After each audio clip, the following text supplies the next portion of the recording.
இந்த பிளட் மணி அப்படின்ற கான்செப்ட் வந்து ஜென்ரலாக என்ன சார், இந்த பிளட் மணியை வந்து யார் ஃபிக்ஸ் பண்ணுறது? இவ்வளோ கோடி தான் கொடுக்கணும், இல்லை இவ்வளோ தான் கொடுக்கணும்னு சொல்லிட்டு யார் ஃபிக்ஸ் பண்ணுறது? ரெண்டாவது, யார் கொடுக்கணும் சார்? அந்த இப்போ நிமிஷா பிரியாவோட குடும்பம் கொடுக்கணுமா, இல்லை இந்திய அரசாங்கமே கொடுக்கலாமா சார்? இல்லை, யார் வேணாலும் கொடுக்கலாம்.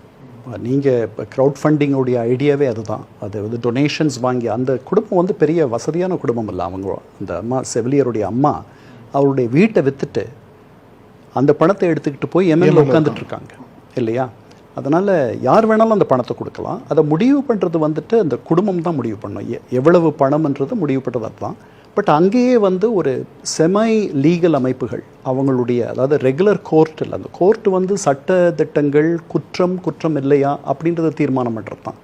பிளட் மணின்றது வந்து ஒரு பொதுவாக ஒரு வழக்கு இருக்கும். இப்போ நான் 34 கோடி சொன்னேன் ஒரு இடத்துல, அது நமக்கு பெரிய பணமாக தெரியலாம், அங்கே அது வழக்கமாக இருக்கலாம்.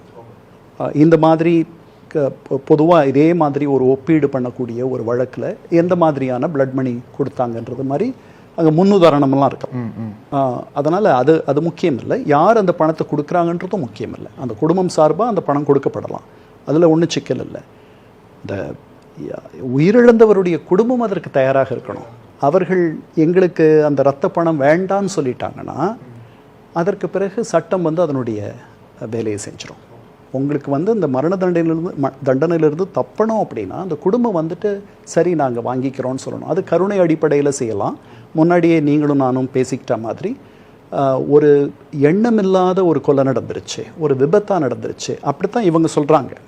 இப்போ 2 கோர்ட்டில் வந்துட்டு அதுக்கு எதிராக தீர்ப்பாயிருக்கு.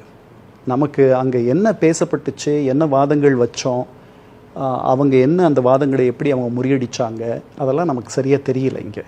அதனால் நமக்கு சரி, இப்போ வந்து நான் நினைக்கிறது என்னென்னா, கருணை அடிப்படையில் அந்த குடும்பம் இவர்களை ஒரு உயிரை எடுத்துக்கிறதுனால அந்த உயிர் திரும்பி வரப்போகிறதில்ல அப்படின்ற மாதிரி எண்ணி, ஒரு பெண்ணுன்றதுனாலையும் அவர்களுக்கு ஒரு வயதுக்கு வந்த ஒரு குழந்தை இருக்கிறதுனாலையும் அந்த காரணங்களெல்லாம் காட்டி அவர்கள் ஒரு மனிதாபிமானத்தோட, இன்சானியாத்துன்னு சொல்லுவாங்க அரபியில், அந்த மாதிரி ஹியூமனிடேரியன் ஆஸ்பெக்டோடு அவர்கள் வேண்டான்னு சொல்லலாம். அவங்க மனசை மாற்றிக்கிட்டாங்கன்னா அந்த 16ஆம் தேதி நடக்க போகிறதா நம்ம நினைக்கிறோம் இல்லையா, அது நடக்காத போயிடும்.